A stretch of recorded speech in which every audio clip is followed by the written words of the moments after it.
welcome to Budget Freedom. This is another episode of our budget journey, part 4 now. My name is Jessica, And hi, my name is Christo. and we just want to continue sharing our story with you and hopefully help you make some strides in your own business or start your own business if you haven't already started your own business, or just have a laugh with us along the way. So we want to go ahead and continue where we left off from the last video. We went ahead and talked about how we got into e-commerce, some of the decisions that made us choose to start our business, and what it took for us to get it started and get it off the ground. So we want to go back a little bit and tell you about our first sale and how that happened and how long it took.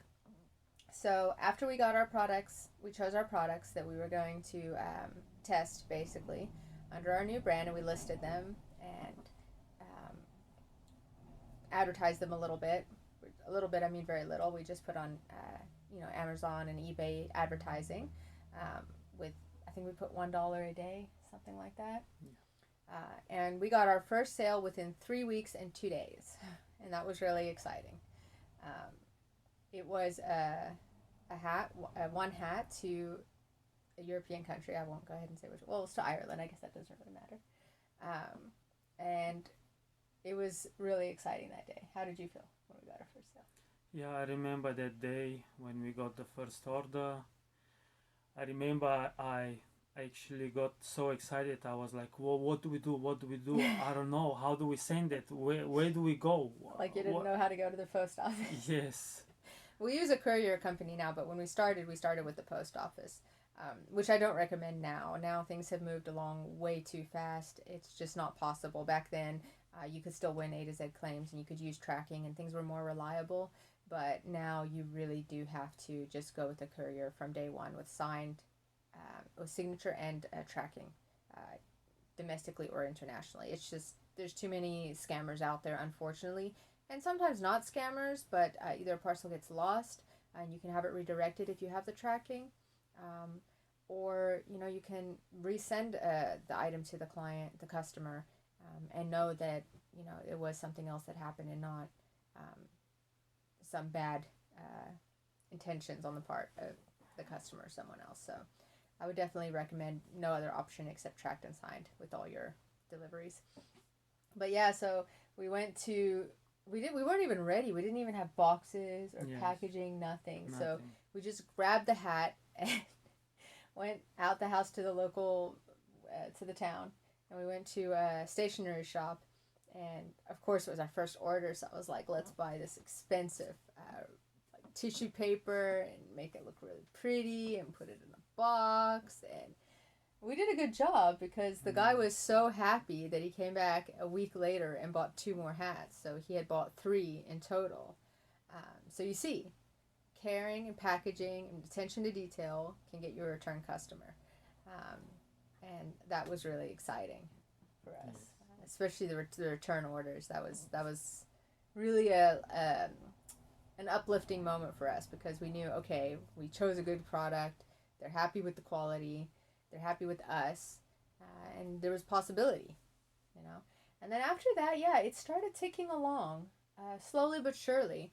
I mean, I don't remember exactly now. I'd have to look up the stats, which is another good tip. Keep your stats, guys. From day one, write down how many orders you sell a month, every month. Get it? Just, if you don't, I use QuickBooks, but if you don't have an accounting software in the beginning, if it's too much, or if you're not so inclined to be able to use it, if that's not your thing, just on a normal Excel sheet or a piece of paper even. Guys, don't forget about pen and paper. Get a binder, get a piece of paper, write down the month. At least every month, write down how many orders that you have, and then, per country, per platform would be good, so that you can have some track record, so that when you grow, or if you grow and you decide, you know what, I want to get more serious about this now and put it on an accounting software or keep track of it somewhere, you'll actually be able to hand some stats over to your bookkeeper. And that will help you be able to compare your business in the years to come to see how much you sold, how much you made, what the increase is. Because believe it or not, I mean, how many times are we like, oh, this month is not going that well, or this month is going really well. And we just don't remember the previous year correctly. you know? And how many times have we looked at those stats and we're like, whoa, we're actually up 40%, or, oh, you know, maybe Yeah. we're not up that much and we thought we were. Um, so stats are really big for a business. And I know you don't think of it in the beginning, but keeping. But doesn't Amazon have the stats? No, that's another good point. And so, and eBay as well. They actually delete the stats after six Ah, months. So after 6 months, you'll never get those stats back. wow. So it's better keep them on a Yeah, I mean, I Excel think or that there is something. a long way you can go around requesting it, and but it's a mission, and the way they send it to you as well, they send it to you in the CVS format, and it's not easy to read. Um, I've gone back and looked at it; it's just really not fun. So what's So, the best way to keep your well, like I say, I stats? mean, either get a bookkeeper or accounting software, or just start writing it Excel. down.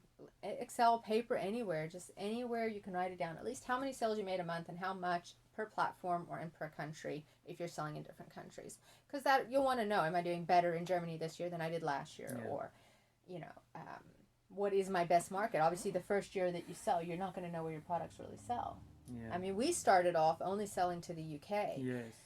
and we thought that was going to be our best market and really our only market. And then that's actually the next part of our story. So we started ticking along and selling, and we were selling, you know, 3, 4 a week, and then it got to 10 a week, and then, you know, it started jumping. And then we started realizing, okay, these are good products that we've chosen, and how can we do better, right? Right. And that's when we started looking at selling internationally or globally, and we expanded to the other European marketplaces. And then we actually realized that Germany is our best market, which we had no idea. Um, so it always helps to expand and to try out different marketplaces. But anyway, back to our story.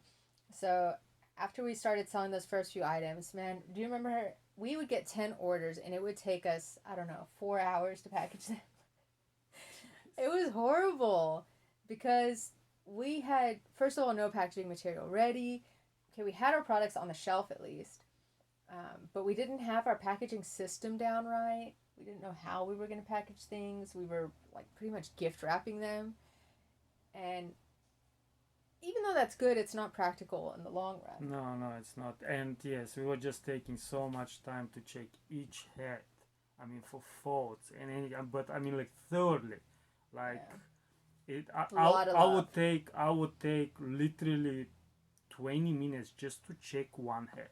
I mean, now that I think back, we still have our quality control. I still check every head, you know, for faults and defects. But I mean, 20 minutes, then wrapping it, and it it just took so long. And yes, it's you just gotta make a system. When you start packaging, make a system. You know, you have your packaging, you have your product, you have your packaging. Uh, you know, you Yeah, just anyway, systems. But yes, that's something you'll learn just along the have way, your and that's something we'll do in just another have your video. system. Yeah, but so the thing is, I started getting really excited about the sales, and I started thinking long term and started thinking bigger picture, and I wanted to invest more money, and I wanted to get more products. And what did you have to say about that? So I wasn't on board. Basically, I thought, well, new products, we're gonna spend more money, and uh, it's not gonna sell. So I wasn't on board. But then my wife, He she, left me all alone, guys. That's the truth. He was yes, like, we're not making enough profits. We can't survive on that. Even though our profit margins were really good, they were 60 to 70%. He was just so negative about everything. And it was really hard because I had a 1.5-year-old son at the time, and my daughter was 3, and I was homeschooling both of them. And, you know, teaching a 3-year-old how to start learning how to read and write and how fun that is. And she was just, you know, screaming and fighting. So, my morning routine, I would wake up in the morning and obviously do breakfast, and then try to get the kids situated, my son to play because he was 1.5. But, you know, there's also snacks and diaper changes and, you know, just meltdowns every 5 minutes. My daughter was 3, so that's also another awesome age. Um, Very busy. And we actually set up our desks, our office, because we were in the like an apartment at the time, over his dad's house. And the lounge was really big, which was nice, and it was open plan. So we set up our desks as our office in the lounge. So they were in front of us playing, where we could watch them playing, and where we could be sitting at the computer working and watching them at the same time, which it's not ideal because you have to constantly look at the kids, break up fights, deal with meltdowns, and then also try to work. But it is possible. We did it. It's possible, but it is harder. So if there's any way you can avoid that, I definitely recommend trying to avoid it. But yeah, so I had the kids to worry about. Obviously, we weren't working at the time. We were on unemployment because we both decided to quit our jobs.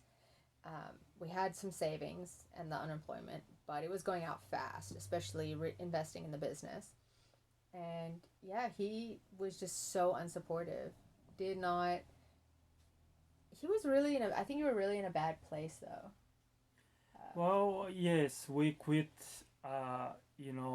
Just a quick background. I was IT manager for a huge company. They were running about 4 or 5 hotels, I can't remember, plus head offices. And I guess, in a way, which I'm realizing, I think I was, angry that we quit. And I think we made a mistake. But it was your idea. Yes, it was my idea, but then I realized, well, it was probably a mistake. Why And did you think it was a mistake? well, because we kind of had like, secure jobs in a way. Mm-hmm. And we just threw that away. And I remember my boss, George, he actually came and said to me, why are you throwing your career away? You're going to be sorry. And I think maybe that got stuck in my head, and Yeah, like, everybody's gonna tell you that you're making a mistake and what you're doing is wrong when you start. That's for sure. I mean, we've been doing this 5 years and they're still telling us that. yeah, and I think that's why I just shut down. I thought I was going to do one thing, and I realized I cannot do what I thought I could do in my head. And maybe that's when I shut down, and I just, yes, I'm sorry, but I shut down and I did not support her. And that was really wrong, guys. What I would say is, in business, even still today, I'm sure every couple is struggling, with communication Well, not and just business and supporting. marriage as well. Yes, just supporting each other. It is very, very crucial and important. And I'm understanding this even still today. I'm learning. You have to communicate, you have to work together, and the most important thing is to support your partner. So if your partner is the the CEO and he's running the business and you're the worker, you should support him 100%. Yeah. Never mind how you feel and what you do in the business. Even if you're just packaging, you should support it 100%. That's my job. I need to support my partner, and that's it. And that's where I went wrong. I did not support her. I was always negative. It's not gonna work out. We should not waste our money. Don't buy products, even though, like she says, good margins. And I mean, after the first 3 weeks for three a first weeks, sale is really yes, good. and then I mean, after, I know people now. Sorry to interrupt you, but I know so many people now. They've been doing it. I mean, they built the websites. They've invested in so much. Over a year, and they haven't even had one sale. yeah, it's true. So So it's very, very important. Support each other. If you're a family business, support each other. Don't yeah. rip apart each other. Do not go against each other. Even if you think it's wrong, talk to the person. But do you think that a lot of your reasoning also was because you, as a man and as a husband, wanted to be the one coming up with all the ideas and having the success, and you were jealous slash angry slash disappointed in a way that it just happened to be me that was able to execute it? Because we both had the same idea and we agreed on the same thing, and I mean, now you do very well with it. You just froze initially, and we have different personalities, obviously. And me as Yeah. a mother, being a mama bear, I saw my kids and I'm like, well, wait, we don't have jobs. Okay, we had a place to live, but it wasn't really permanent. That's another story. And our money was running out. So I'm that kind of person. Like I will wait tables. I will do whatever it is to feed my family. Okay, legally and respectfully and morally. But I knew that it needed to be done, and it wasn't about I guess I am more of a risk taker. I am willing to go ahead and say, all right, let's try it and see what happens. Yes. At the end of the day, all you're going to do is you're going to put yourself out there and you're either going to succeed or you're not. But I don't see it as a failure. It's a failure to not try. That's how I see things. That's true. Yes. Where I think you see things or did see things a lot differently as well, but you still kind of do. You see it as if you don't succeed, you fail. Yeah. And that scares you and you don't want to do it. I see it like I have to have it written down on a map. It's all written down. Know and where it's the treasure guaranteed. map is so you can go just dig up the gold. And that's like we live and learn, and yes, we all learning. Yes, you gotta take the risk, and it's just do it. Yes, I mean, end of the day, if you want to open a business, don't think of it like, okay, I need to have plan A, point A, point B, point C, and it will work out like that. And you go ahead, and I'm sure it's gonna work out like that. But if it doesn't, then I don't know what I'm gonna do. I'm just going to, hide in the room and do nothing basically, which I did. Don't do that. Just do it, take risk, and if it fails, it fails. You just pick up yourself and do something else. But most likely it will succeed, because if you put, if you put your heart and soul into it, like we passion, you will succeed. And well, that's heart what and soul you and did. also honesty. If you got guys, you got to be honest about what you're selling. If you're gonna go out there and claim to sell something of high quality and sell something cheap, that's a knockoff, people are gonna know. They're gonna buy it one time and then they're gonna realize and they're never gonna come back. So you're gonna dig your own hole, like they say. So if you're gonna sell something cheap, nothing wrong with it. You know what? Buy a $5 hat if that's what you want to sell, and sell it. Well, sorry, I guess a $1 hat and sell it for $5. But then you're gonna advertise it. It's a cheap hat. People are gonna expect a cheap hat. But if you're gonna buy something for $1 and then try to sell it for 30 or 40, obviously people are gonna see, well, this is not good quality, and they're gonna feel ripped off and angry, and they're not gonna come back. So I think it's just a lot more honesty, especially with online these days. It's sad because the old shops, the old markets, you could go, you would talk to people, there was community. Um, Obviously standing right in front of somebody wouldn't just look at you. Well, most people wouldn't look at you and say, oh, this is top quality polyester hat. But online they'll take a polyester hat and they'll say, oh, this is premium quality cotton, high end. And you'll be expecting that and then get something else, and obviously that'll upset you. Yes. It upsets me. I'm very specific with what I want to wear and what I want to buy. So yeah. Well, I guess that's why, end of the day, we are running this business for so many years now. It's because you actually put standard to it. Exactly. You had that quality. Yeah, I always and did. I would actually get on. I mean, get online and find something. I'm like, and then she will say, no, no ways. We're not gonna sell that crap. We are Okay, into. use the language. I'm sorry about that, but yes, you don't want to say sell. Yes, Junk, yeah. Junk, basically. So she says, no, we're selling But high quality again, stuff. I wanna really be careful with that and correct that though, because it's not junk if you sell it honestly.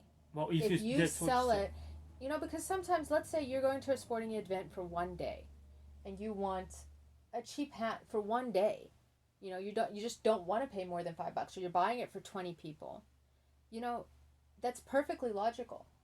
Well, but represent your product correctly. Exactly. If you're selling $1 store, then sell $1 store and advertise. And be honest about it. And there's advertise. nothing wrong with that. Yes. And at least your customers will know, you know what? That is a great shop where I can go and I can get cheap stuff.